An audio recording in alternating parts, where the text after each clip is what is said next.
Meus irmãos, a paz do Senhor Jesus. Aqui é o pastor Onilson Silva. Eu estou aqui agora iniciando essa live de estudo do Evangelho de Lucas. Hoje falaremos no capítulo 12, faremos aqui uma análise com insight mais devocional sobre esse capítulo 12 e nós temos uma palavra de Deus para o seu coração. Quero aproveitar aqui essa oportunidade, esse canal, para ser muito grato a Deus pela vida do meu amigo, pastor José Fernandes Noleto, que é o presidente dessa magnífica convenção das Assembleias de Deus de Madureira, no estado do Mato Grosso. Sua esposa, pastor Elzimar, louvar a Deus pela vida de tantos pastores amigos que nós temos nesse estado. É claro que é impossível falar o nome de todos aqui, senão a gente tomaria todo o espaço dessa live só falando dos nossos amigos que nós temos aí no estado do Mato Grosso. Mas eu quero citar aqui, como eu já disse, não é possível citar todos, mas eu quero louvar a Deus pela vida do meu amigo, pastor João Batista da Rocha, Nova Chavantina, pastor Ailton, Novo São Joaquim, pastor Amarildo, Sinop, lá no nortão do Mato Grosso.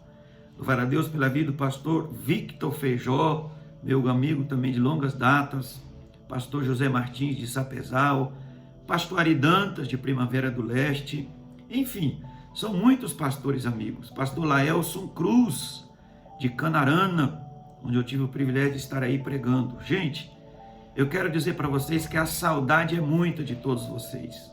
Todas as igrejas que nós já passamos, ministrando a palavra, desfrutando aí de uma amizade, um relacionamento, não só com os pastores presidentes, mas também pastores dirigentes, obreiros, irmãos, amigos, também na Assembleia de Deus de Cuiabá, nossos amigos, por tantas vezes estivemos cooperando aí na Assembleia de Deus de Cuiabá. Mas então, vamos agora ao que nos interessa. Bom, meus irmãos, Lucas capítulo 12, tem 59 versículos. Nós não teremos aqui um tempo para fazer uma análise hermenêutica, versículo por versículo. Mas eu quero fazer aqui um insight mais na questão devocional.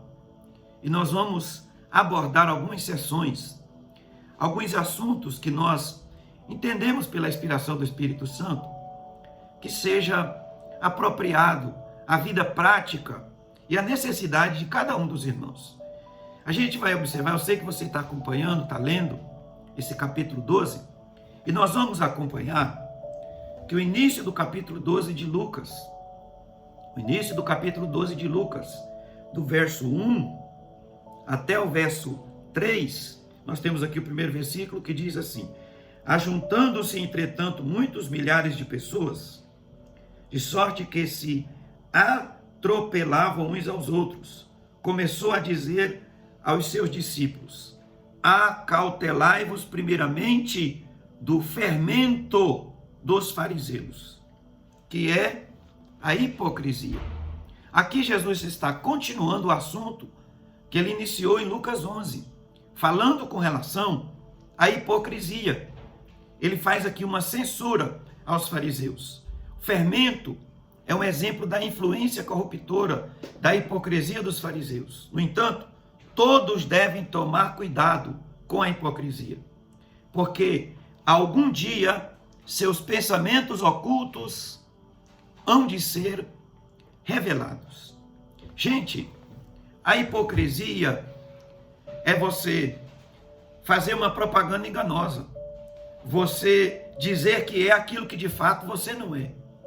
E nós vivemos hoje a Idade Mídia, passamos pela Idade Média, agora estamos na Idade Mídia, em que as aparências, os aparatos, o estereótipo tende a exercer uma influência com relação ao comportamento das pessoas. Mas deixa eu dizer um negócio para você, meus irmãos. O talento faz a pessoa chegar, mas só o caráter faz você permanecer aonde você está. Porque com o tempo, a verdade é revelada. E quem age com hipocrisia, com farisaísmo, quem age fora daquilo que é o verdadeiro contexto da sua essência, mais cedo ou mais tarde, a verdade será revelada. Prestem atenção que quando o apóstolo Paulo escreve a Timóteo, falando com relação às exigências para ser um obreiro de valor, ali há 15, pelo menos que eu consigo identificar, 15 exigências principais. 15. 13 dizem respeito a caráter. E apenas 2 diz respeito a talento. Então, no reino de Deus, o caráter importa mais do que o talento. Então, essa é a primeira abordagem que Jesus está fazendo com relação à hipocrisia. Nós precisamos ser o que de fato somos. Precisamos ter essência, a essência de Cristo na nossa vida. Agora, na seção 2 aqui, o subtítulo diz: não devemos temer aos homens. O que Jesus está conclamando, o que Jesus está pedindo aqui, é um comprometimento com o seu reino. Um comprometimento com o seu reino. Ele está nos ensinando aqui que nós precisamos ter coragem. Você vai ver do verso 4 até o verso 12, que a coragem que Jesus precisa para aqueles que estão dispostos a servir o seu reino, seja uma coragem de uma entrega tão grande, que se preciso for, morra pela causa de Cristo. Morra pela causa de Cristo.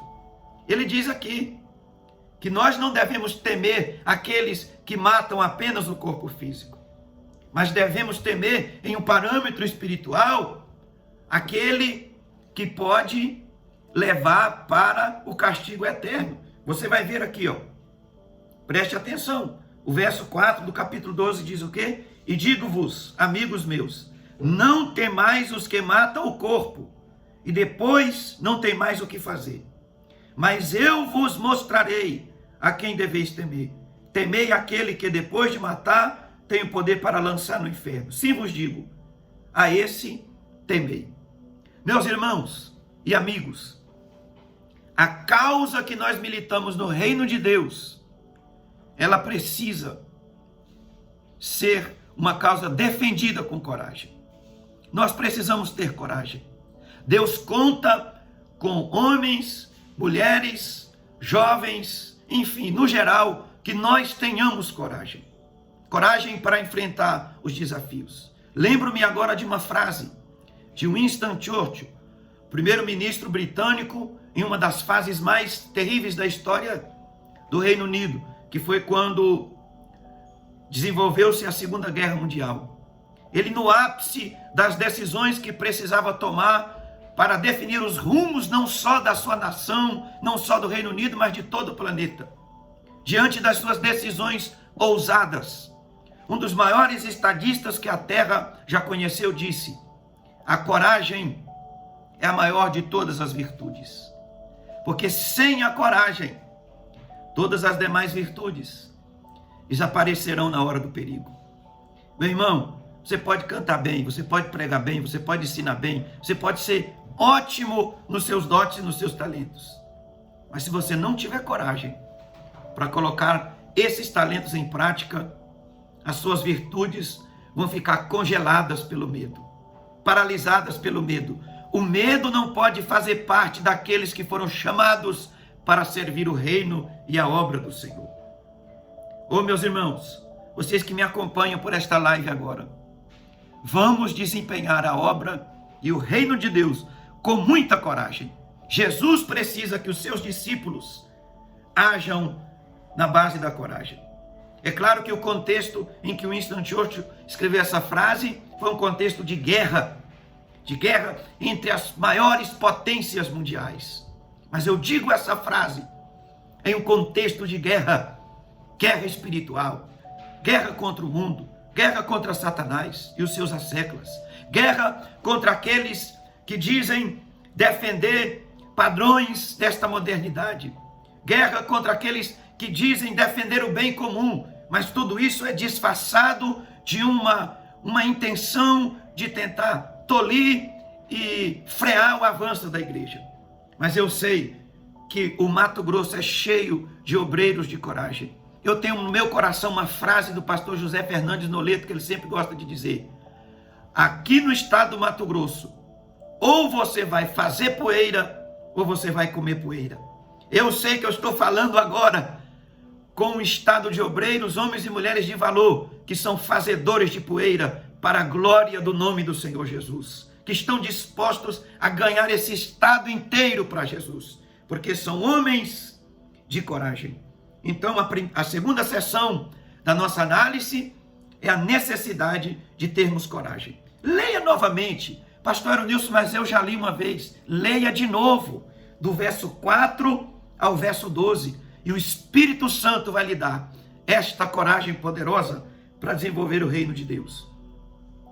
E a segunda sessão que nós vamos tratar aqui, do verso 13 ao verso 21, é a parábola do rico insensato. Irmãos, preste bastante atenção. Jesus era comumente visto como um professor, ou seja, como parte de uma classe que estava questões religiosas e civis. Não surpreendentemente, ele questionado sobre sua opinião em uma disputa legal sobre questões de propriedade. Possivelmente, o irmão mais novo estava afirmando que ele havia sido decepcionado com sua parte da herança. Mas Jesus recusou-se a resolver tal questão. Não era um rabino ordenado e preferiu ir à raiz da questão, dando uma advertência contra a cobiça. Ele trata o assunto de forma mais séria.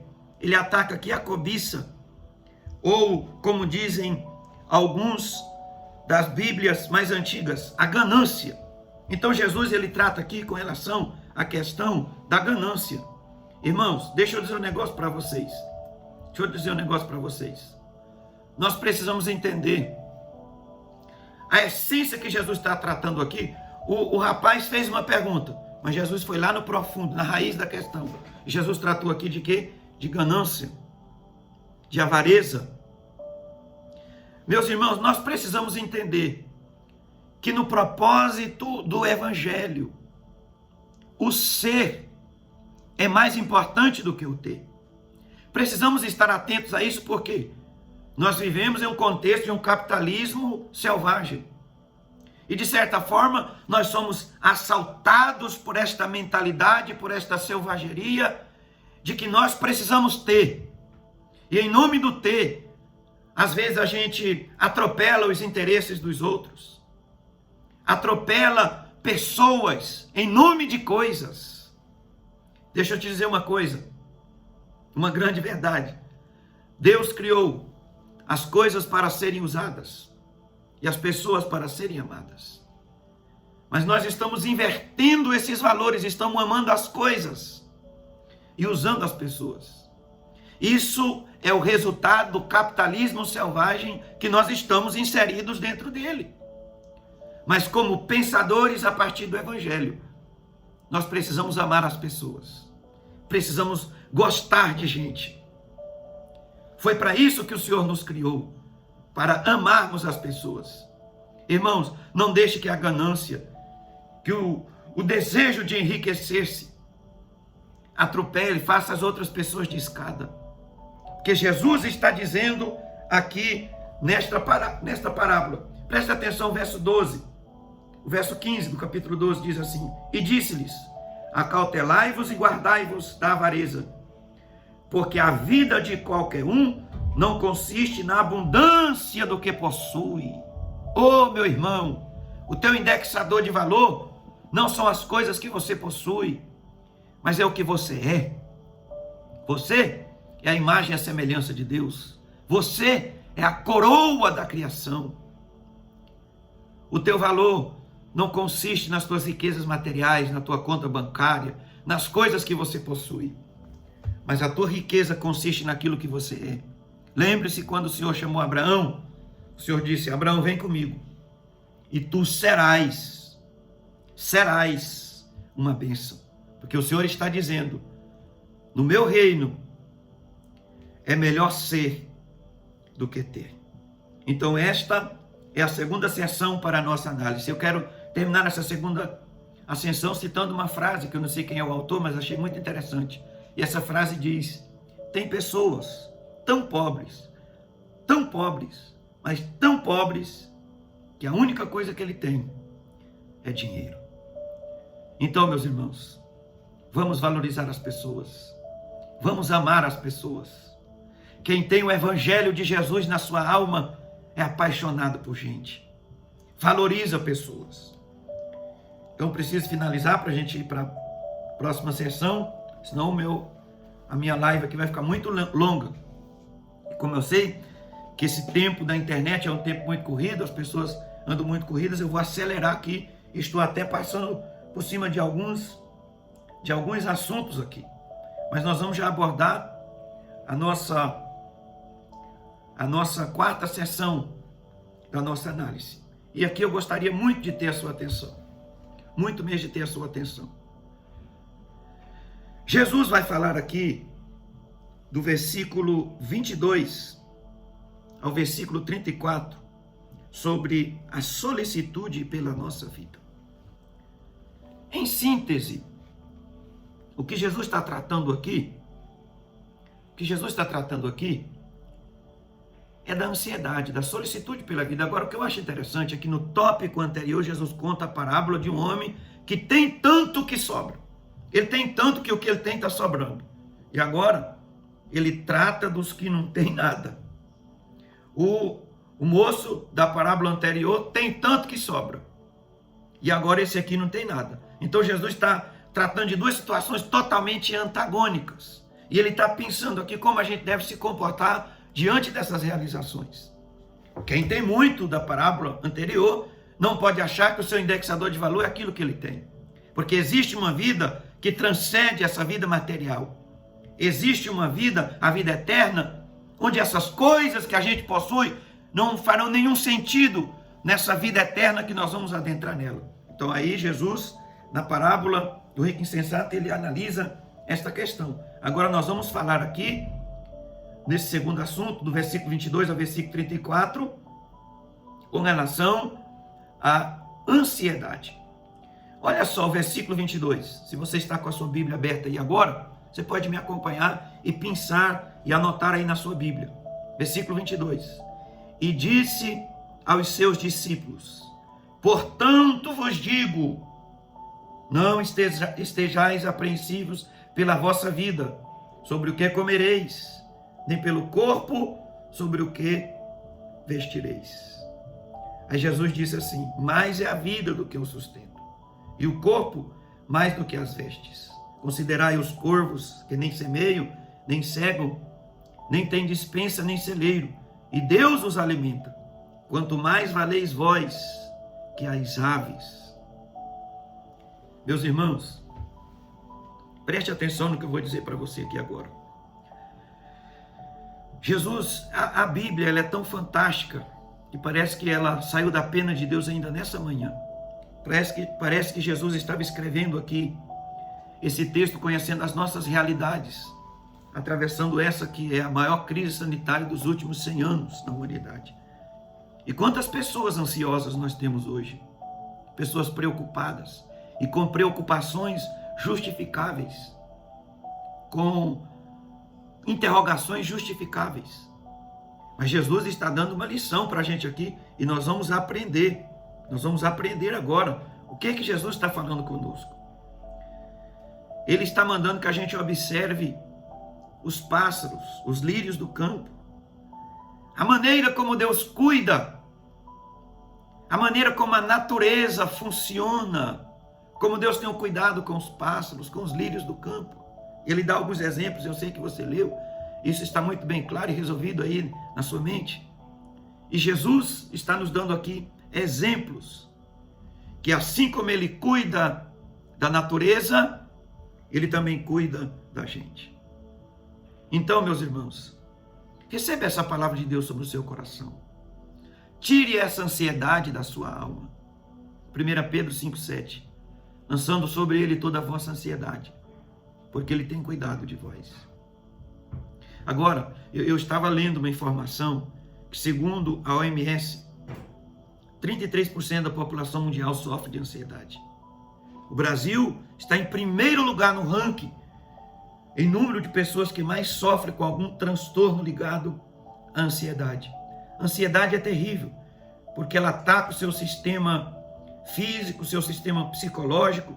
Nós temos sintomas severos no nosso corpo físico relacionados à ansiedade. Eu vou te dar alguns exemplos: taquicardia, suor excessivo, náuseas, excesso de preocupação, nervosismo. São alguns sintomas de uma pessoa ansiosa. Todos estes sintomas comprometem o bem-estar de uma pessoa. E é por isso que nós precisamos procurar ajuda. Aí você está assistindo essa live agora e está me dizendo assim: pastor Eronilson, quando é que eu devo procurar ajuda com relação à minha ansiedade? Quando esta ansiedade estiver influenciando diretamente nas suas atividades diárias. Aí sim você precisa procurar ajuda. Ajuda de um profissional, um diálogo, uma conversa pastoral, uma oração. Eu sei, pelo Espírito de Deus, que essa live está sendo remédio agora para a sua ansiedade. Eu sei que nessa live agora, você está aí no seu smartphone, na sua TV, assistindo pelo YouTube, pelas mídias sociais, de todas as igrejas, Assembleias de Deus, do Ministério Madureira em Mato Grosso. Essa live está chegando como um bálsamo na sua alma agora. E o Espírito Santo está dizendo para você: olhai as aves dos céus, olhai os lírios do campo.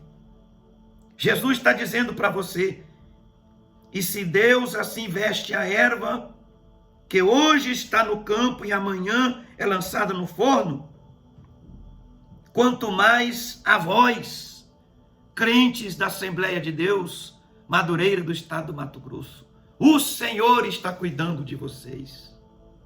Meus irmãos, quando a gente olha para a natureza, a gente entende a grandeza e o cuidado de Deus.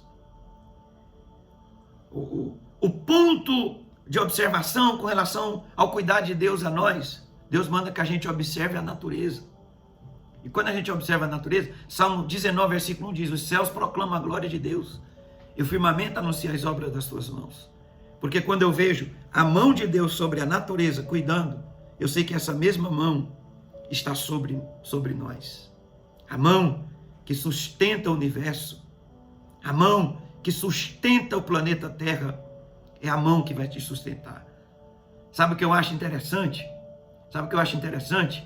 É que Isaías, no capítulo 40, ele escreve dizendo que o Senhor é aquele que mede os céus a palmos. Eu estive fazendo uma pesquisa. Sabe o que a NASA diz com relação às extremidades do universo?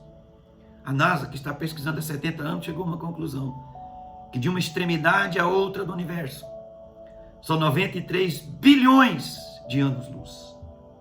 Quer dizer que na velocidade da luz, 300 mil quilômetros por segundo, vai se demorar 393 bilhões de anos para ir de uma ponta a outra do universo. Captou? De uma ponta a outra do universo, 300 mil quilômetros por segundo, 93 bilhões de anos.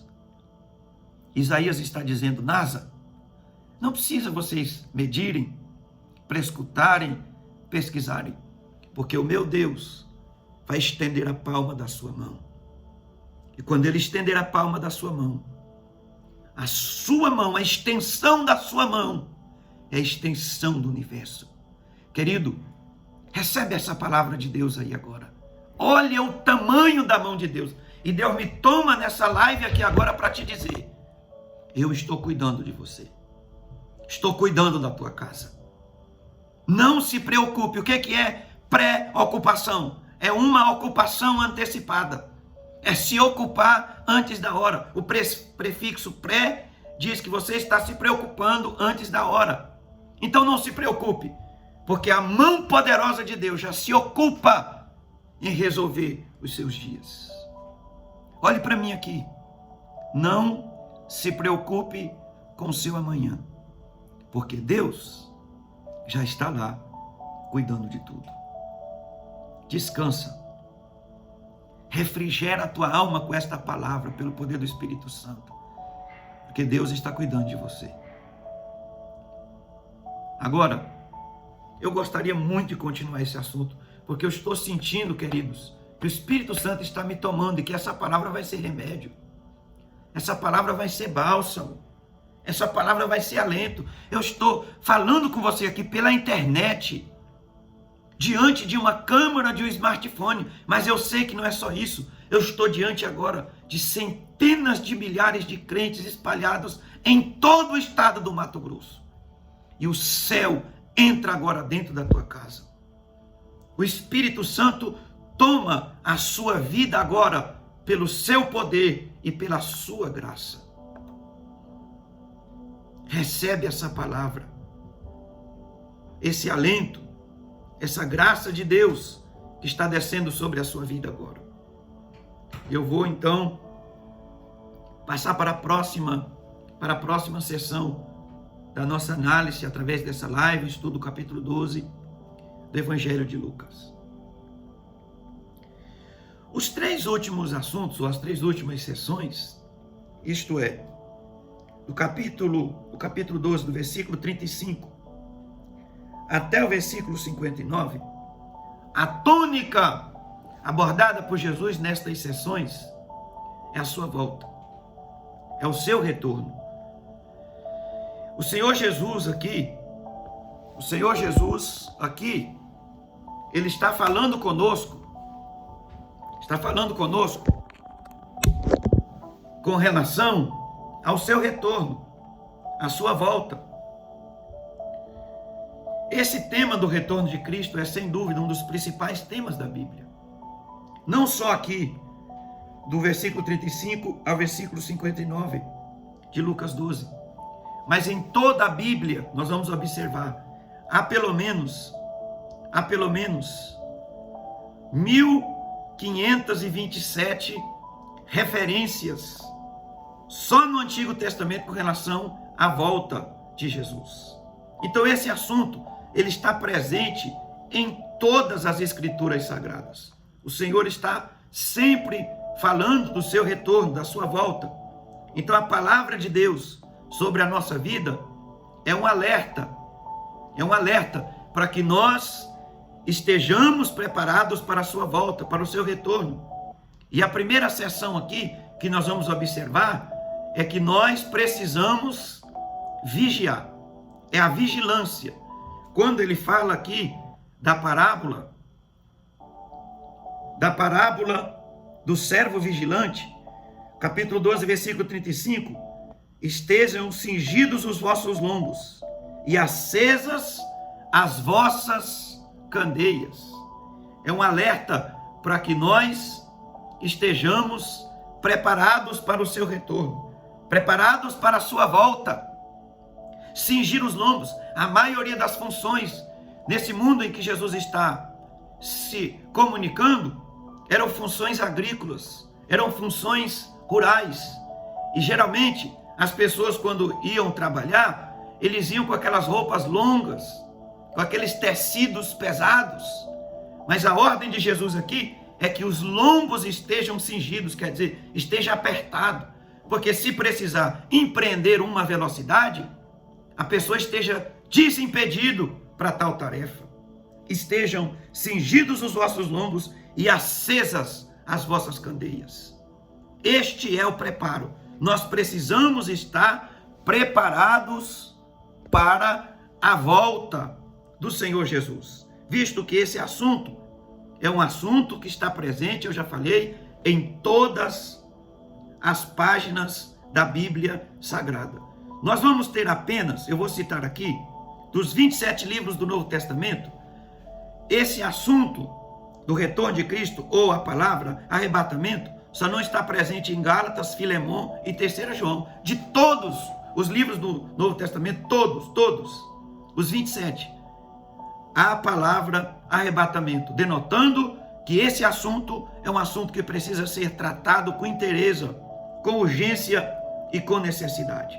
Então, para finalizar aqui, para a live não ficar muito grande, nós vamos ter do versículo 35 ao versículo 48, uma abordagem da parábola do servo vigilante, com a necessidade de nós estarmos vigilantes e preparados.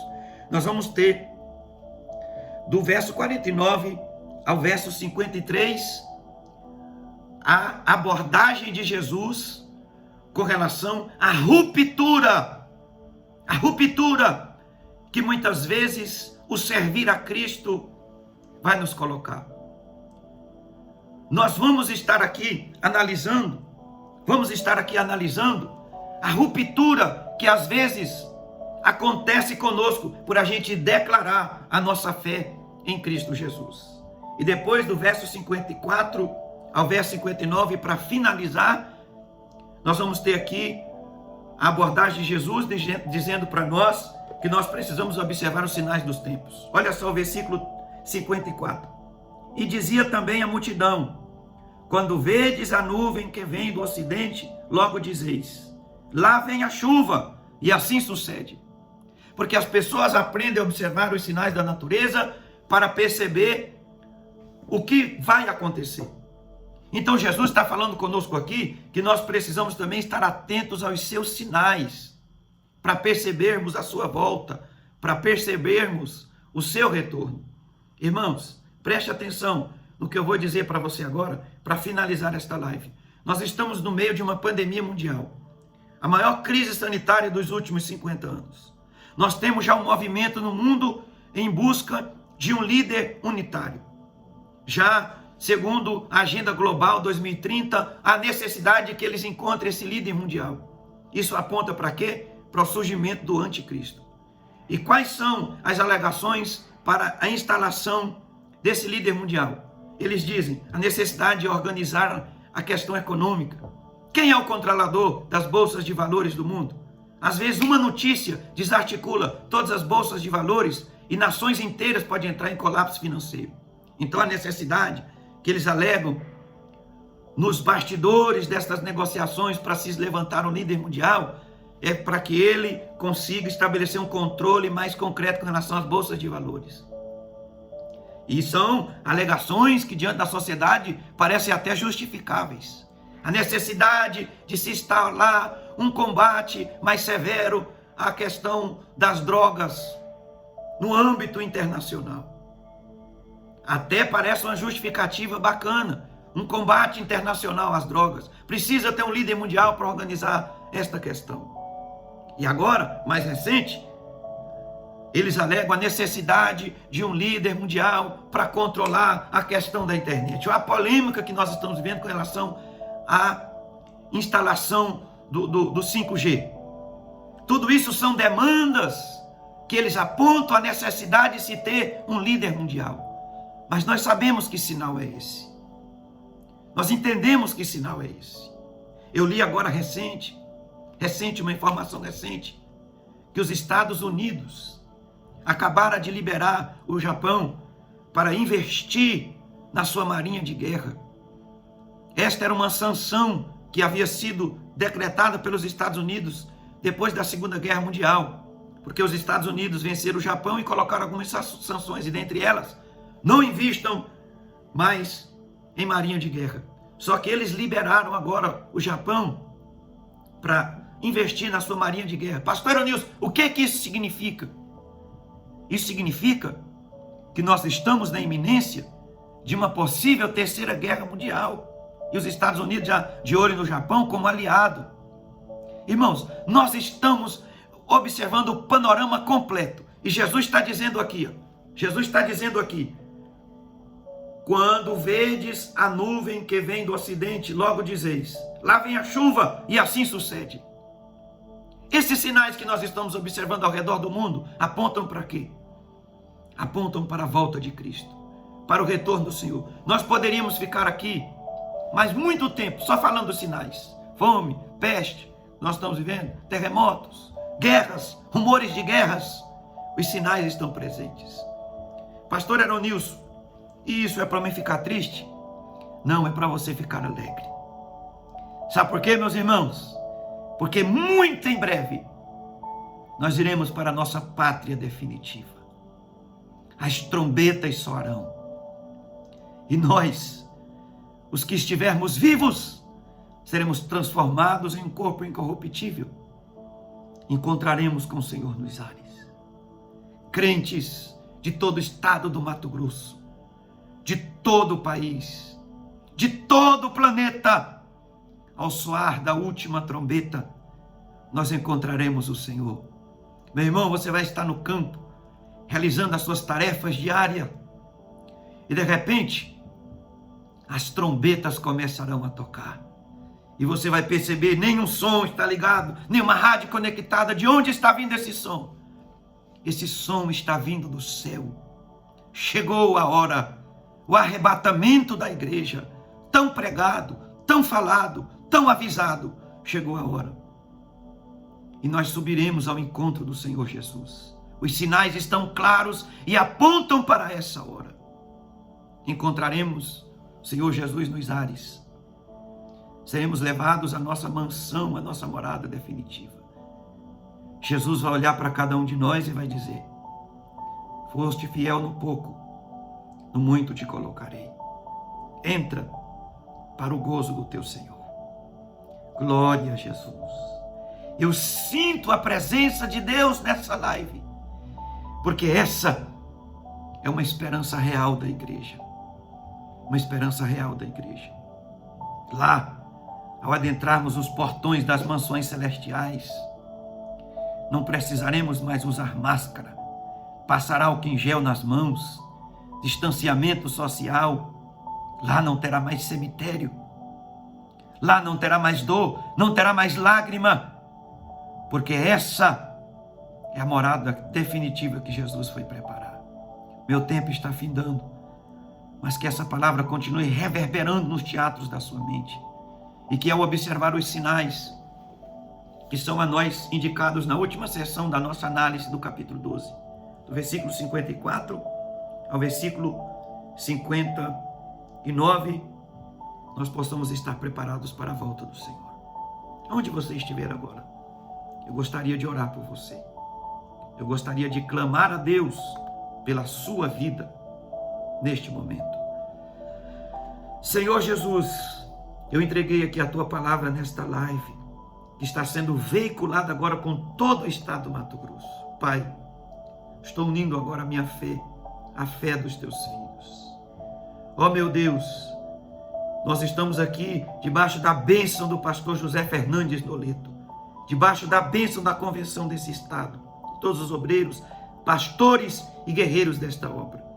Senhor, que seremos despertados com coragem, que sejamos despertados para amar as pessoas, que sejamos, Senhor, confortados para não andarmos ansiosos, mas que possamos lançar ansiedade sobre os teus pés. Pai querido, e que teu Espírito nos faça estar alertas e atentos para o teu retorno. Abençoa, Senhor, a tua igreja no estado do Mato Grosso. Abençoe cada pastor, cada obreiro, cada crente, cada irmão, cada irmã, cada criança. Em nome de Jesus, esta é a minha oração. Deus te abençoe.